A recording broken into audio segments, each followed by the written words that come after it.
Oh mga brad, tara muna sa karinderya para bumili ng ulam para sa pananghalian. At dahil wala pa nga akong lutuan, kaya bumibili muna ako ng pang-ulam.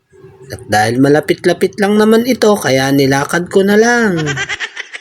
Siguro naman ay may 1 kilometro. Wala naman pala itong 1 kilometro. At dahil nandito na nga ako, ay mamimili muna ako ng pang-ulam. Sa sobrang dami ng masasarap na ulam, hindi ko alam kung ano ang bibilhin ko. At dahil nakapamili na tayo, sarsyadong tilapia ang napili ko. Dagdagan mo atin ng sabaw ha, para masarap ang kain ko. At samahan mo na rin ng konting bilis.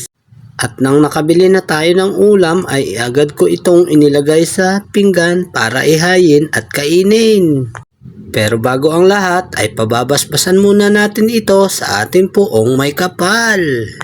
Dahil nagpapasalamat tayo sa araw-araw na biyaya niyang binibigay. At pagkatapos nga nating magdasal ay eto na tayo at kumakain na. At dahil nagwawala na ang ating mga alaga. Ay grabing kasarap talaga nitong ating tilapia. Ito talaga ang paborito ko sa luto sa tilapia. Ay lalo na siguro yung sariwang tilapia. Oo, mga brad, walang ganon.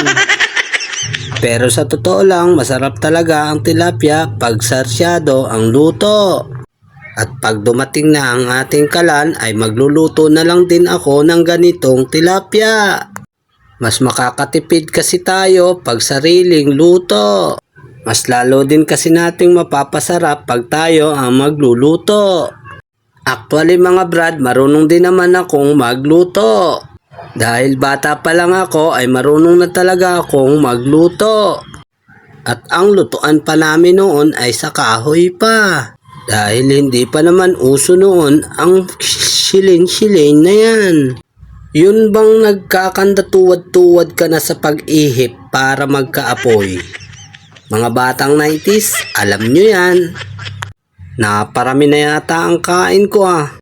Ito yung masarap na ulam kasi pag yung naghihimay ka ba ng mga tinik-tinik ay lalong napapagana ng pagkain.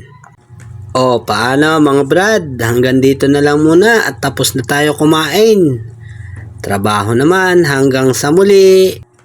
Peace out mga brad!